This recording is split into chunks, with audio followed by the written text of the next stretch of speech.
తీసుకెళ్తారని ఇచ్చాం మనం. ఈడీ ఆఫీస్కి తీసుకెళ్తారు. తర్వాత రేపు ఎప్పుడు ఆమెని కోర్టులో హాజరుపరిచే అవకాశం ఉంది? మీకే మరికొద్దిసేపట్లో హైదరాబాద్ నుంచి విమానంలో రెగ్యులర్ ఫ్లైట్ లోనే ఢిల్లీకి తరలిస్తున్నారు ఈడీ అధికారులు. ఇక్కడ ఈడీ అధికారులను కూడా అప్రమత్తం చేశారు.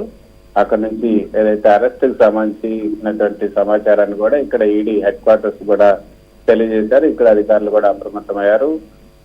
11 గంటలకు ఈడీ అధికారులు అదేవిధంగా ఢిల్లీ విమానాశ్రయంలో దిగబోతున్నారు. ఆ సమయానికి ఇక్కడ ఉన్నటువంటి అధికారులంతా ఢిల్లీ విమానాశ్రయానికి చేరుకుంటారు. అక్కడ భారీ బందోబస్తును కూడా ఏర్పాటు చేశారు. ఆ తర్వాత నేరుగా ఇంకా ఆమెను ఈడీ కార్యాలయంలోనే ఉంచబోతున్నారు. ఈ గతంలో కూడా అరెస్ట్ చేసిన వాళ్ళందరినీ కూడా డిప్యూటీ సీఎం మనీష్ సిసోడియా వీళ్ళందరినీ అరెస్ట్ చేసినప్పుడు ఇక్కడ ఈడీ కార్యాలయంలో ఉన్నటువంటి సెల్లోనే ఉంచారు. ఇక్కడ గెస్ట్ హౌస్లు లేదా గెస్ట్ రూమ్లు అట్లాంటివి కూడా ఏమి ఉండవు. ఇక్కడ నిందితురాలు అరెస్ట్ అయ్యారు కాబట్టి కేవలం ఇక లాకప్ రూమ్ లాంటిది అని చెప్పొచ్చు. ఇక్కడ ఈడీ కార్యాలయంలోనే నిందితులను విచారించేందుకు ఏదైతే లాకప్ రూమ్లు ఉంటాయో ఆ లాకప్ రూమ్ లోనే కవితను కూడా ఉంచబోతున్నారు. ఈ రాత్రి అంతా కూడా ఆ లాకప్ రూమ్ లోనే కవిత ఉంటారు. ఇక రేపు ఉదయం 10:30 తర్వాత ఈ కోర్టు ప్రారంభం అవుతుంది. రోజ్ అవెన్యూ కోర్టు, రోజ్ అవెన్యూలో ఉన్నటువంటి సిబిఐ ప్రత్యేక కోర్టులో ఆమెను హాజరుపరచబోతారు.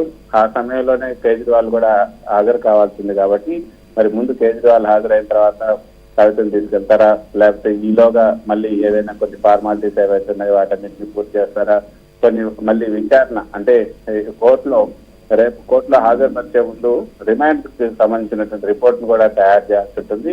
రిమాండ్ ఎందుకు కోరుకుంటున్నాం, ఈ కవితకు ఈ లిక్కర్ కేసులో కవిత యొక్క పాత్ర ఏంటి, వీటన్నిటికి సంబంధించి ఒక రిమాండ్ రిపోర్ట్ ని కోర్టు రిమాండ్ రిపోర్ట్ తయారు చేయాల్సి ఉంటుంది.